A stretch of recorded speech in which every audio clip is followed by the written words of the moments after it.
Two of the best clay court players of the past few years, Carlos Alcaraz and Alexander Zverev, have at last reached their first championship at Roland Garros. Carlos already made history, becoming the youngest man ever to reach major finals on all three surfaces at just 21 years old. Meanwhile, Zverev, at 27, is competing in just his second major final and is looking for that elusive major trophy. Will Carlos add to his slam tally and continue his campaign of becoming one of the game's greats? Or will Zverev get a taste of the glory just 2 years after suffering the nastiest injury of his career at this very tournament? Hey, I'm Christian Basnight and welcome to Christian's Court, where I cover tennis from all angles. Zverev leads the head-to-head with Alcaraz 5-4, which was surprising to me, but then I remembered that two of Alex's first wins over Alcaraz came in 2021 when the Spaniard was far less of a complete player. Alcaraz won their last meeting at Indian Wells, dominating Zverev 6-3, 6-1 in the quarterfinals. Zverev won the match before that at the Australian Open quarterfinals, winning in 4 sets.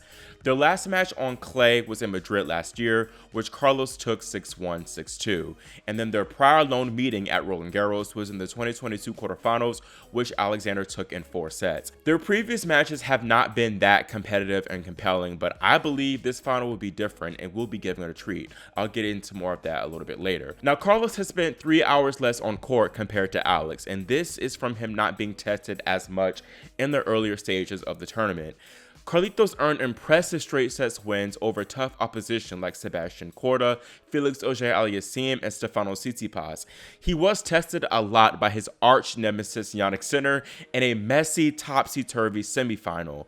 It was not the best match at all from the pair by any means. It was very scrappy from both, but it did give us some good drama with edgy momentum shifts, including Sinner cramping, but Carlitos still losing, especially in that third set. It was very similar to their Indian Wells match earlier this year, as Carlitos was very erratic early on in the match, likely due to nerves, while Sinner was incredibly clean, and then Jannik just could not maintain that level forever, while Carlos eventually found his range and made this more of a match. Ultimately, Carlitos was the stronger player in the better moments and was the fitter in this occasion yet again when things went deep. It was a big improvement definitely compared to last year's semifinal against Djokovic, where Alcaraz cramped up and honestly just could not do anything towards the end of it.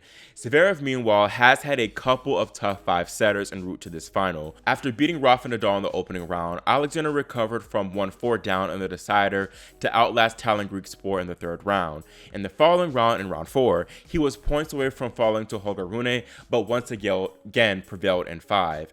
In the semifinal, he denied Casper Ruud his third consecutive Roland Garros final, recovering from a set down to win in 4.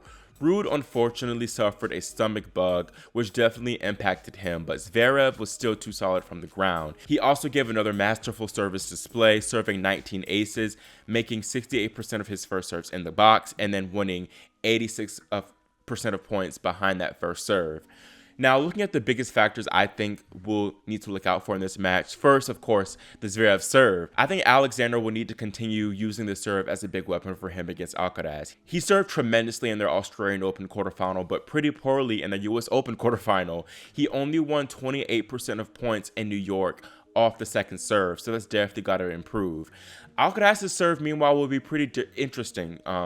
The kick serve, which he's been using quite a bit in this tournament, and he used pretty successfully against Sinner in the semifinal, I think won't do as much damage against the 6'6" Zverev. So that it'll be interesting to see what serve he'll use more instead of that kick serve, especially since it will be going into his Zverev's backhand, which he will favor. But, it could still maybe trip him up a little bit, but I doubt it. I think that Carlitos ultimately will have to rely on his ground game a little bit more, as I anticipate Zverev making a lot of returns and making him earn his service holds. Typically, this is how Alcaraz wins his matches against Zverev. He takes it to him and is more of the aggressor, using that big forehand against Zverev's weaker forehand to dominate a lot of the baseline exchanges, and he also is able to win a lot of points at the net with solid net play and just take advantage of Zverev's deeper court positioning with the drop shots. However, there are questions of whether Alcaraz will be error prone like he was to start the match against Jannik Sinner, and of course in their Australian Open quarterfinal match. I think it will take Zverev stepping up and being more aggressive in this one like he did against Ruud. I do not expect Alcaraz to hold back still. I think that he'll stick to his game plan of kind of being the aggressor, having the better court position, and really taking it to the German. So I think to counter that, Zverev needs to make sure first he maintains good depth like he did in Australia, and also not be afraid to change directions, especially with that backhand down the line, to kind of change the scope of how these points are played. As I mentioned earlier, their previous big matches, Alexander and Carlos, were mid due to one guy being on it and the other guy having a bad day. Looking back at their 2022 Roland Garros quarterfinal, it was a very bad match from Alcaraz, not gonna lie. His forehand, his biggest weapon, was off tremendously. And it really wasn't anything too special from Zverev. He was just steady overall from the ground and took advantage of an error-prone Alcaraz. And Carlitos definitely needs to make sure that his forehand is on and working here in this final, because if it's not, I give the edge to Zverev for sure.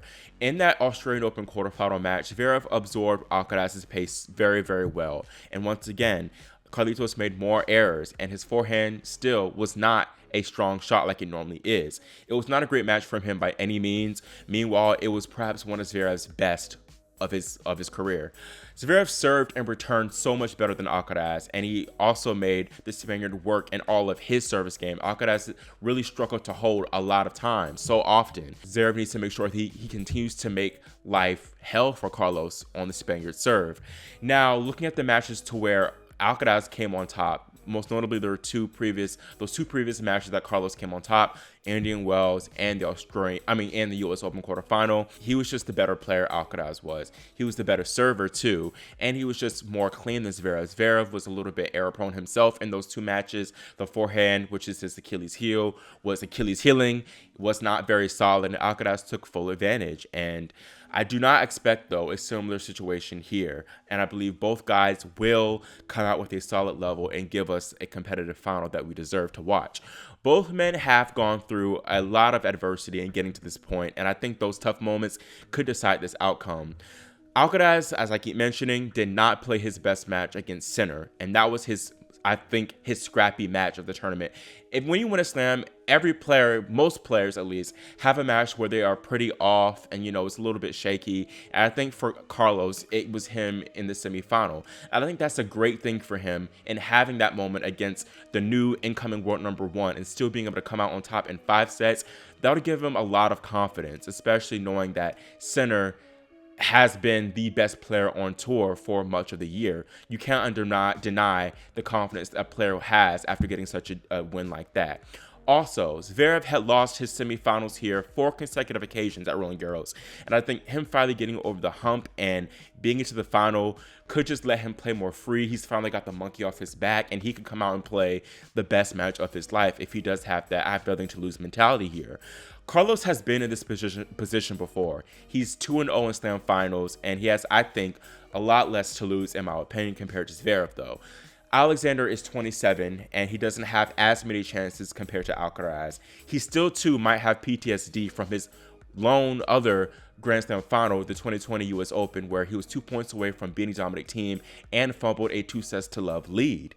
Carlos said in the press that he enjoys suffering. He enjoys the challenge. He enjoys the battle.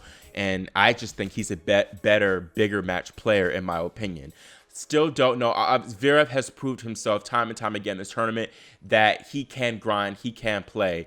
But still, there are questions of whether he will want to suffer if this one does go deep like I think it will. He's had more mileage on his body. He went deep in Rome. He played a lot more tennis overall this clay swing compared to Alcaraz, who was nursing his forearm injury. I think he'll be a lot more fresh coming into this one, and I think that will be the deciding factor in this one, and is why I will have Alcaraz win this one in 5, where I feel like Zverev will come out, have the better start, and kind of cruise a little bit through the first set and a half before Alcaraz wakes up and makes this more of a battle, ultimately winning it in 5 sets.